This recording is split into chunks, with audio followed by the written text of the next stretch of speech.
listening to the Cycling Podcast at the Vuelta a España in association with Rapha. Today we are in Punta de Estaca de Bares.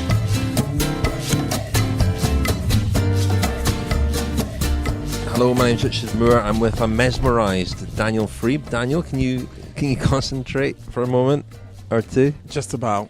You know what I'm like around sort of late 90s climbers, Rich? We are in the presence of Fernando Escartin, the former Kelmy rider. I've got a weakness for slightly unconventional late 90s climbers, haven't I? Yeah. Well, we're in the midst of Fernando Escartin, who now works for the race organisation. We were in the midst a moment or two ago of a gentleman with a large bandage on his head. That was Chema Rodriguez, who is the head of operations or media operations at finish lines at the Vuelta, and he became quite infamous for 15 minutes today, didn't he?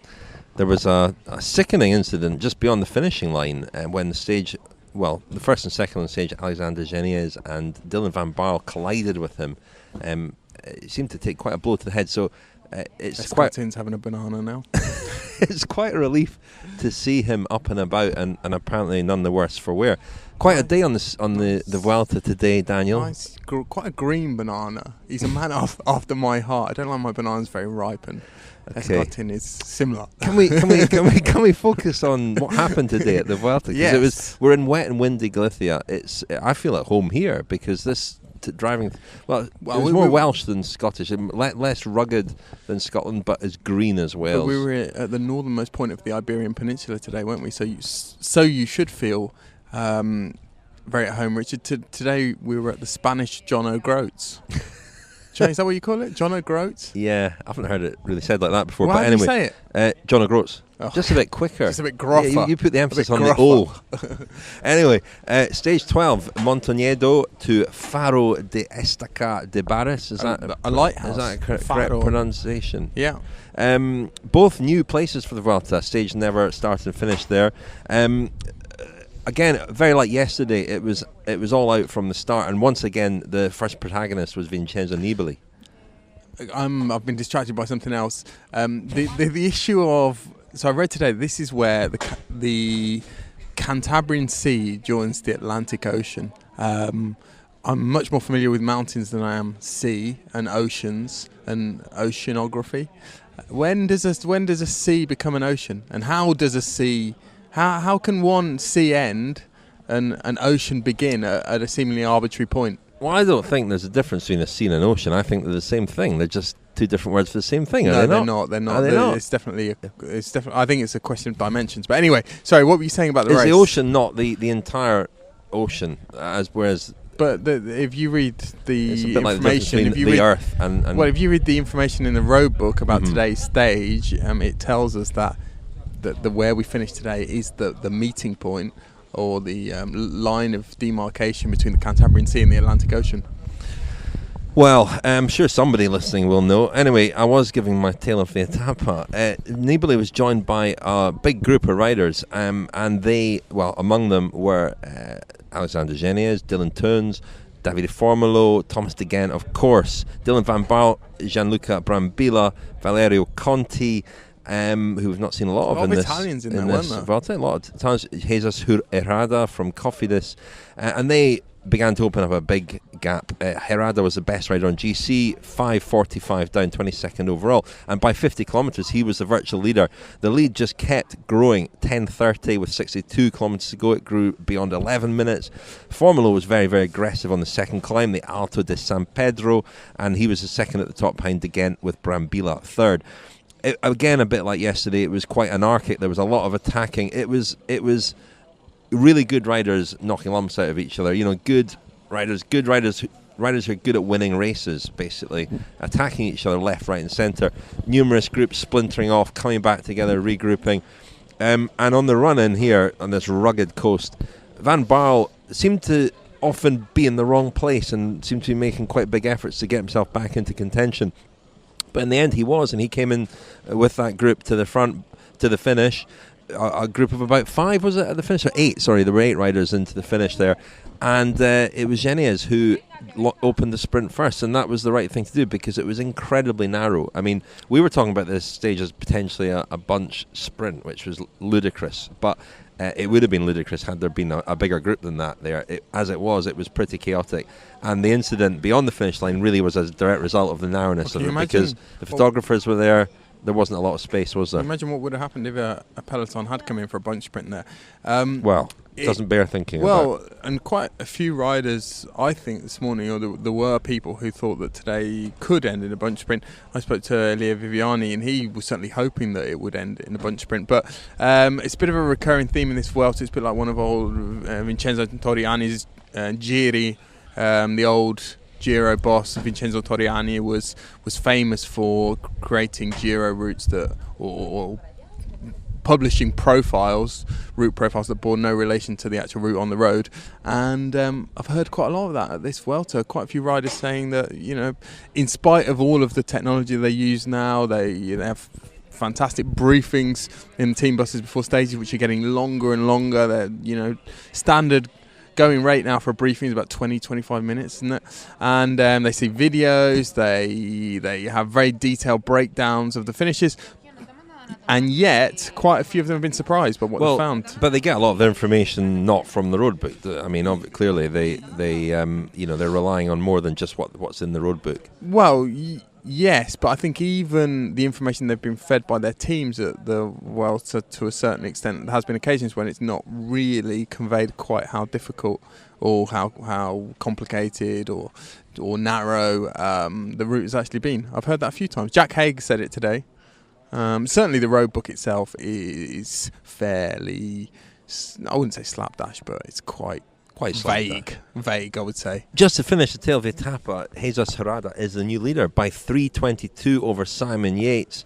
Valverde remains in the points jersey. Luis Angolmati remains in King of the Mountains jersey.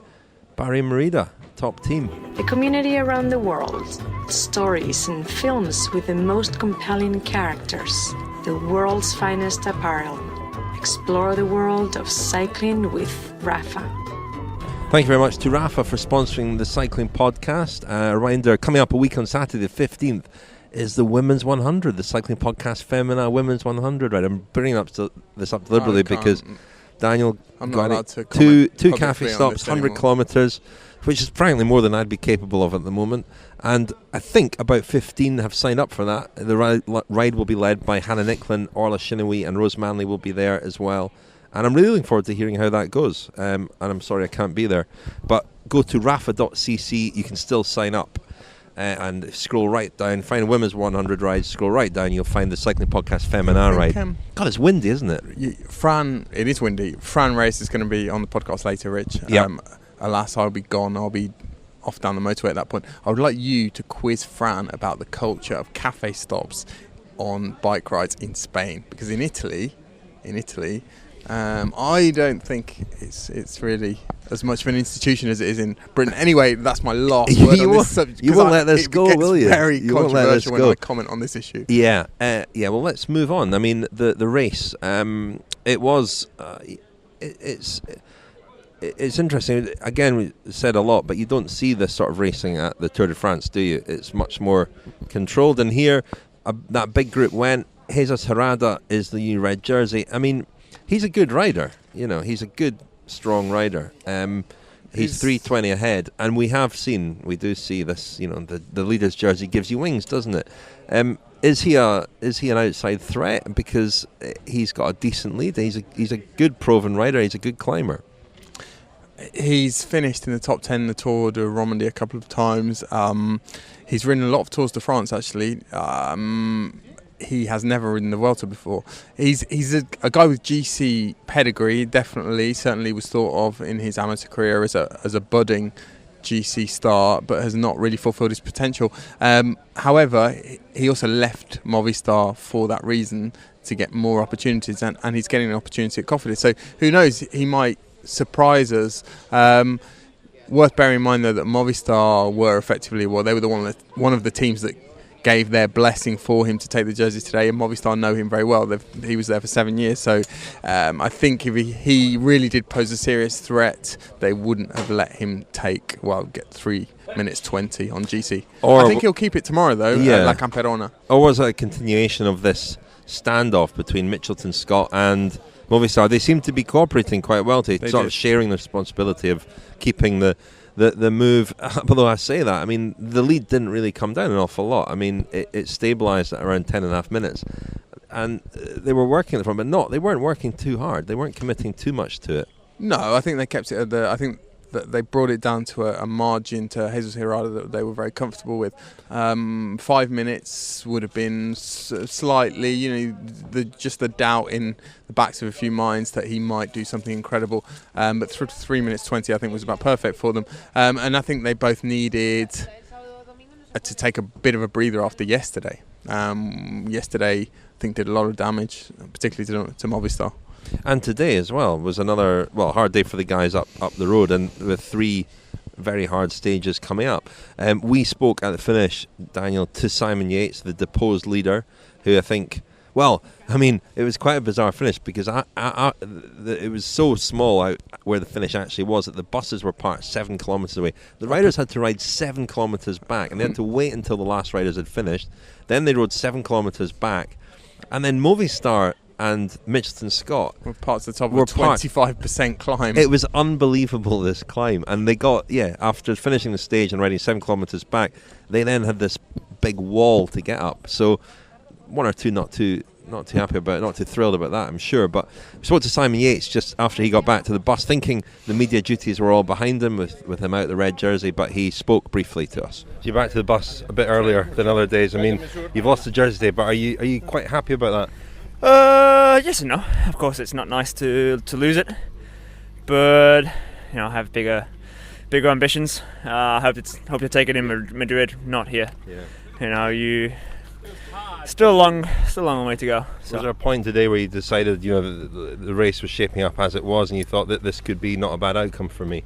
Well, we had a plan today anyway to, we'd ride a bit, but we weren't going to force it, and.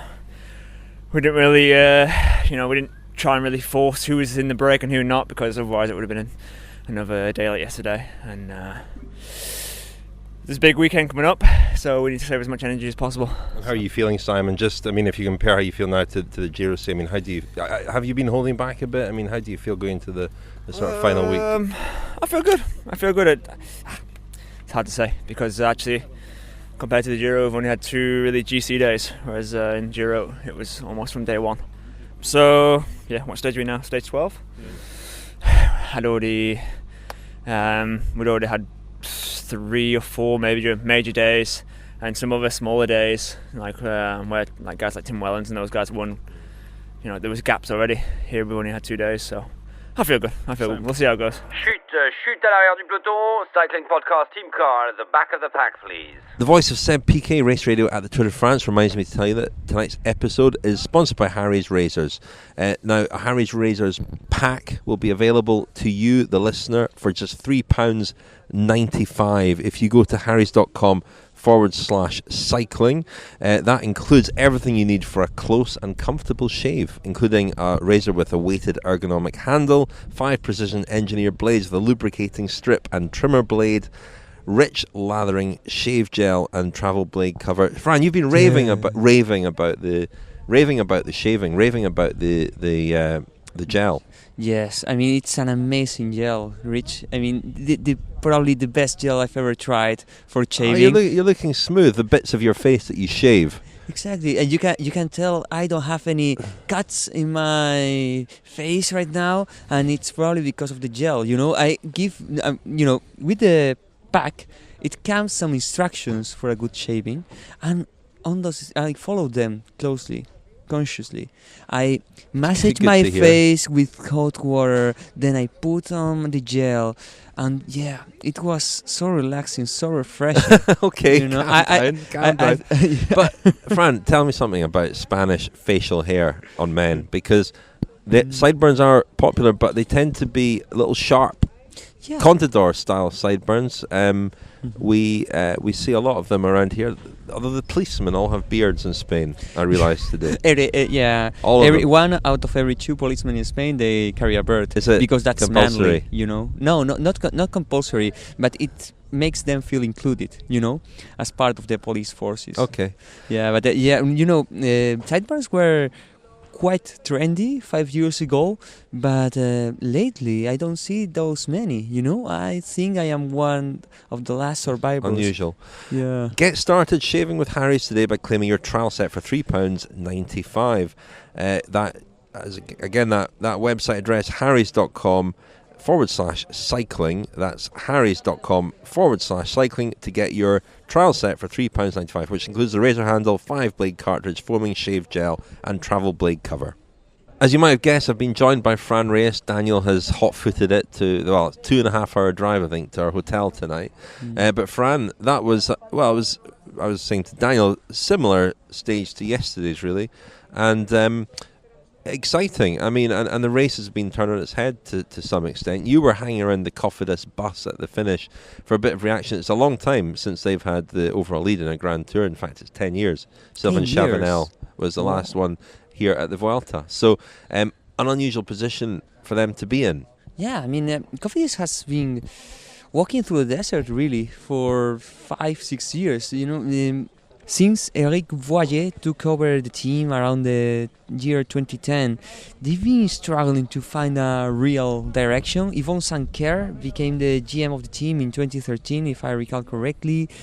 They tried with several different GC leaders, but it was always the case that any young guy they would bring in, he would end up leaving the team and performing better wherever he went.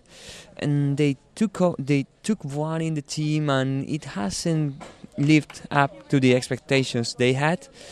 But this year, with Cédric Vasseur on the management, I can tell that they have given a step forward in terms of attitude, in terms of protagonism in the race, and this stage victory with Vuani and this red jersey.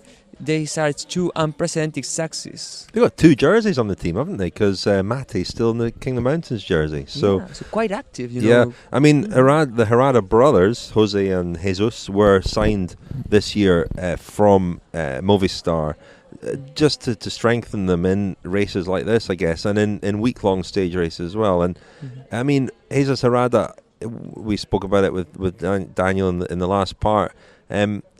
Again, he's been one of these strong Movistar riders, and we had an episode Club Zero this week about Movistar. They're very good at producing strong riders on all terrain, but especially in the mountains. And one of the things that Alex Dowsett said in that episode was about the lack of egos in Movistar, how they are very good at uniting behind a common cause, and that can mean that you don't often know what these guys are actually capable of. And I remember seeing that Jesus Herrada last year in Burgos, maybe just before the Vuelta. He was very strong there, and when he was given a chance to shine, he looked quite promising. And when I heard he was going to Cofidis, it sounded like it could be a good move, that a guy who's never had a chance before might have a chance. Yeah, especially because in the case of the Herrada brothers, they had kind of stagnated, because I was reading an interview I had with Pablo Lastras 3 years ago,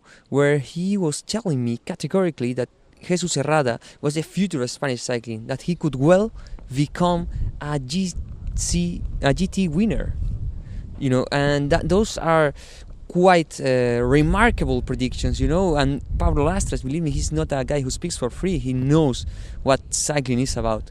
But in the last couple of years, we hadn't seen Jesus Herrada develop as the same speed that he had in the previous years. So this change of teams was good to take him out of his comfort zone. It wasn't easy because he didn't speak French, he doesn't speak English, so it was a bit of a cultural shock also to move, but it has been good for his performance. And also in the case of his brother Jose, which is one of the best pure climbers there is in Spain, yet in the last years he had fallen into a role of spot filler rather than a rider that was taken into account for good events. And by the way, I spoke with Jose at the finish line to find out how he was feeling about the success of his brother. May we listen to him? Yes, let's listen to him. I'm very happy about what my brother has accomplished. We knew that being so close on the GC, and with the big quality breakaways we were seeing these days, he could one day take the red jersey. It's not easy for the stars to align, but they did today, with a great number of powerful riders on the head of the race that the peloton couldn't keep under a tight leash. We will defend the red jersey as much as possible. We need to be realistic. Our team can't control the race by itself. If some other team gives us a hand, we will do our best to cooperate. For now, I think we have to enjoy the red jersey and take it as it comes. So that was Jesus Herrada's brother, Jose, and I guess they've got a difficult day tomorrow, and if he can hold the jersey, then in the days ahead. I don't know where I got that from about Burgos last year. I don't know where, I can't remember where I saw him ride well, but he definitely rode well somewhere. He won a stage at the Dauphiné 2 years ago. Okay. So maybe that made an impression on you. He was second in Montreal last year, the Grand Prix Montreal, which is happening this weekend as well. So yeah, a good rider, and one of these riders who you just never know what they're capable of until they're given a chance to show what they're capable of. You know, and there are so many like that in cycling. Yeah, and it's so good to see Spanish riders thrive. The other day I was... For you, maybe? Well, especially for me, but for the whole Spanish cycling scene. You know, the other day I was speaking to one of my colleagues from the Spanish press, and we were speaking about how we were lacking references here in Spain, because as riders retire, it's true that there is yet a lot of gaps to be filled in the imagination of the people, and having riders from different regions thriving is good. And in this case, Jesus Herrada is one that can well attract the looks and the spirits of people from La Mancha, where he's from.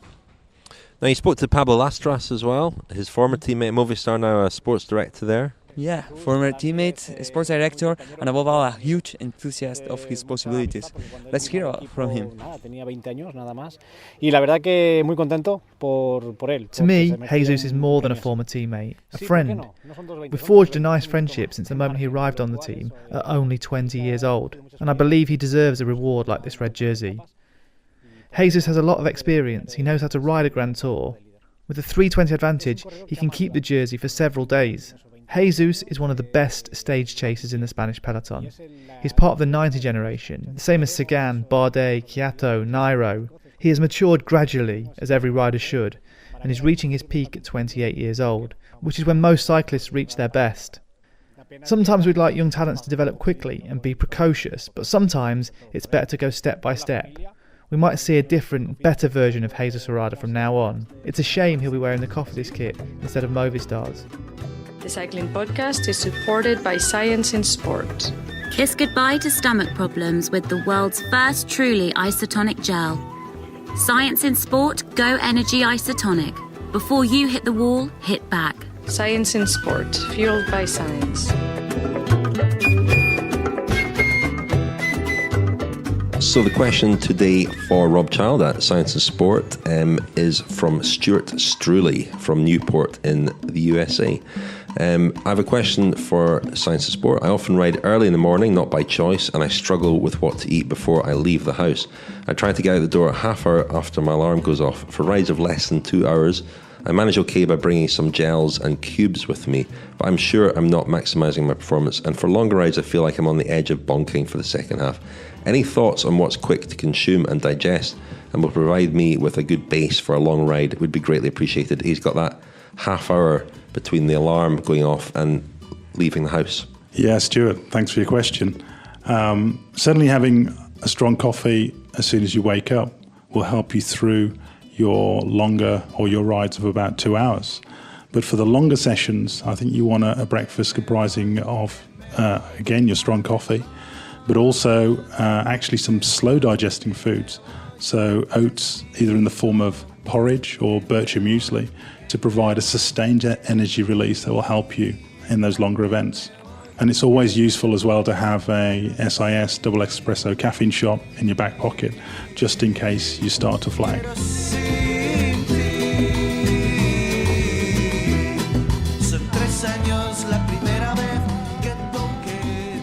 Yes, thank you for your questions, Stuart, and thanks to Science and Sport for backing the cycling podcast as they do. We're very grateful to them. They are wonderful sponsors and supporters of ours, and they offer you, the listener, 25% off with the code SISCP25, SISCP25 at the checkout on the website, scienceandsport.com. Fran, we heard from Pablo Lastras before the break there. So a great day for Herrada, a great day for Cofidis, a great day for Spain. But it still doesn't feel like Spain. I said this last night. This is positively wild now. It's windy. You can maybe hear the wind coming through. But this, I've never been here. 2 years ago, I know Lionel was here for the Vuelta when it spent a long time in Galicia. But this is my first time here, and I'm amazed at just how underdeveloped such a beautiful place is for tourism. And you were telling me on the way here that it's because all the Spain is known for one thing, and that's sun and beach. And so all the efforts to market Spain as a tourist destination, it's all about that. Whereas here you've got this beautiful, rugged and quite cold corner of Spain. Yeah, rugged, cold, wet, windy, yet very beautiful. You know, as on the way here, I was pointing you how impressive it is, the amount of trees we find just near the seaside. That's something extraordinary here in Spain, where most of the my computer almost flied. Oh boy! I know, yeah.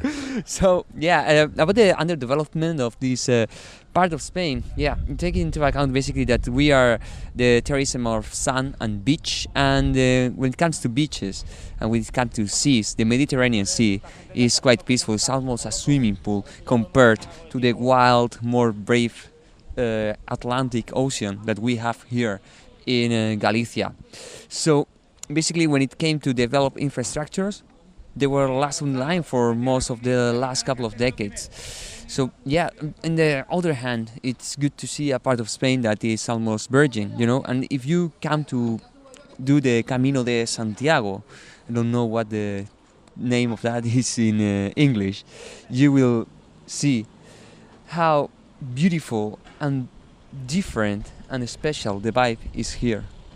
I'm glad you mentioned ocean and sea, because Daniel and I had Daniel brought up the distinction between the ocean and the sea. What's the difference between an ocean and a sea? I've actually cheated by looking it up. The difference between the two terms is the seas are smaller than oceans and are usually located where the land and the ocean meet. So, yeah. Daniel, if you're listening, you learn something every day.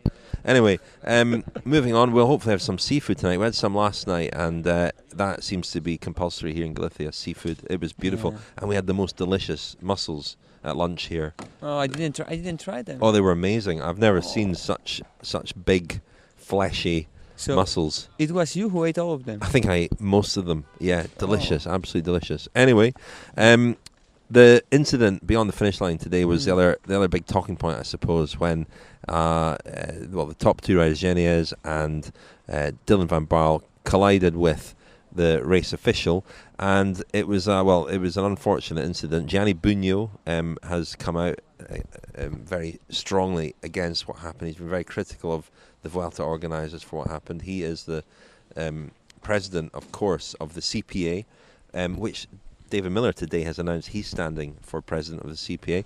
You don't hear much from Gianni Bugno, really, so I don't know whether he's been forced out by this incident or by the fact that David Miller's running for president. I'm not quite sure what's coaxed him out of the woodwork, but it was a pretty shocking incident, and I think Dylan van Baarle was pretty badly hurt. We waited for a while at the Team Sky bus for him to return, and he was very bashed up. Initially, he was going to have a go on his turbo trainer just to get his body moving again, but then he decided against that and remained on the bus. His sports director, Gabriel Rasch, was there, however, and he came out and told us a little bit about what happened. Well, I just saw the video. I saw the person running with the back to the riders, and I saw the riders crash into him pretty much. So yeah, he's a person who shouldn't be there, and at least when you're at a place like this, you should look against the riders. It's their safety, that's the most important thing. And just finally, his body will probably be hurting, his morale as well. But do you know anything about the injuries and whether he's likely to start tomorrow? I just heard from the doctor so far that it doesn't look like anything is broken. He's just in pain, some bruises, and we see during the night how it is, and hopefully he can start tomorrow. Yeah. So Fran, I mean, things like that shouldn't happen. It was it looked too narrow. The photographers didn't leave an awful lot of space for the riders or for the official. Don't know what the official was really doing there. And so you just think, well, the riders have these are the two riders who've finished first and second as well, have spent all day battling it out, riding hard. They cross the line, and then something like this happens. It's very unfortunate. The race official that was run over by the riders is the media operations responsible for the finish line, Chema Rodriguez, veteran journalist, expert, more than 30 Vueltas under his belt. So it's not a matter of lack of professionalism, rather of circumstances, and well, sir, but also, I mean, whether it was his fault or not, there wasn't an awful lot of space there for, and if it had been a bigger group, which it could well have been, it could have been a big group. It was a recipe for disaster. I mean, it was incredibly narrow, wasn't it? It was almost narrower than single track. It was an accident waiting to happen, you could say.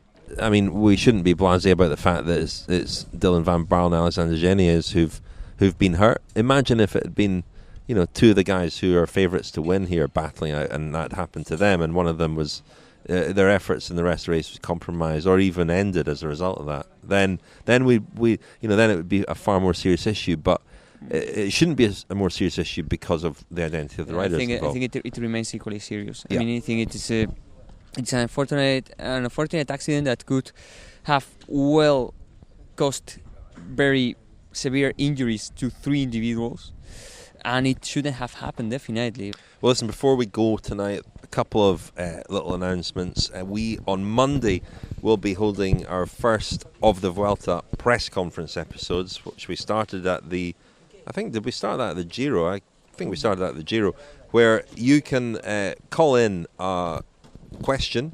It's not so much calling, it's leaving a voice memo on our WhatsApp number. The number is +44 7971 338 205. That's +44 7971 338 205.